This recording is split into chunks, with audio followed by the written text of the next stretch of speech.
Welcome to our channel. Today we how to use Afterpay easy hack step by step clearly. Open your preferred web browser. Visit the official Afterpay website or download the Afterpay app from your device's app store. Create an Afterpay account by providing your email address and creating a password. Once you've signed up, log into your account. Link a valid credit or debit card to your Afterpay account. Choose your favorite online retailer that accepts Afterpay. Browse through the items you'd like to purchase. Add the items to your shopping cart. Proceed to checkout once you're ready to finalize your purchase. Select Afterpay as your payment method at checkout. Review your order details to ensure everything is correct. Afterpay will provide your payment plan breakdown. Complete your order by clicking the checkout button. You will receive an instant approval decision. Afterpay will split your total into 4 equal payments. Make your first payment at the time of purchase.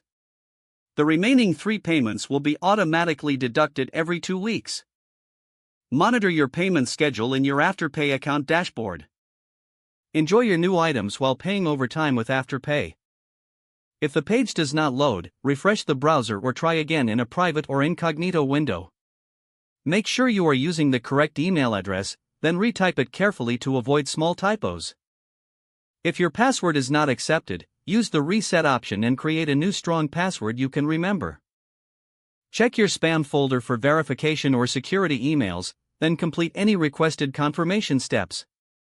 Enable two-factor authentication if available to improve account security and reduce unauthorized access risk. After signing in, review your profile details so your contact information and settings are accurate and current. If you see an error message, note it down and try again after restarting your device and internet connection. Log out when you finish, especially on shared devices, to keep your account and payment information secure. If the page does not load, refresh the browser or try again in a private or incognito window. Don't forget to like this video and subscribe to our channel for more step-by-step tech guides.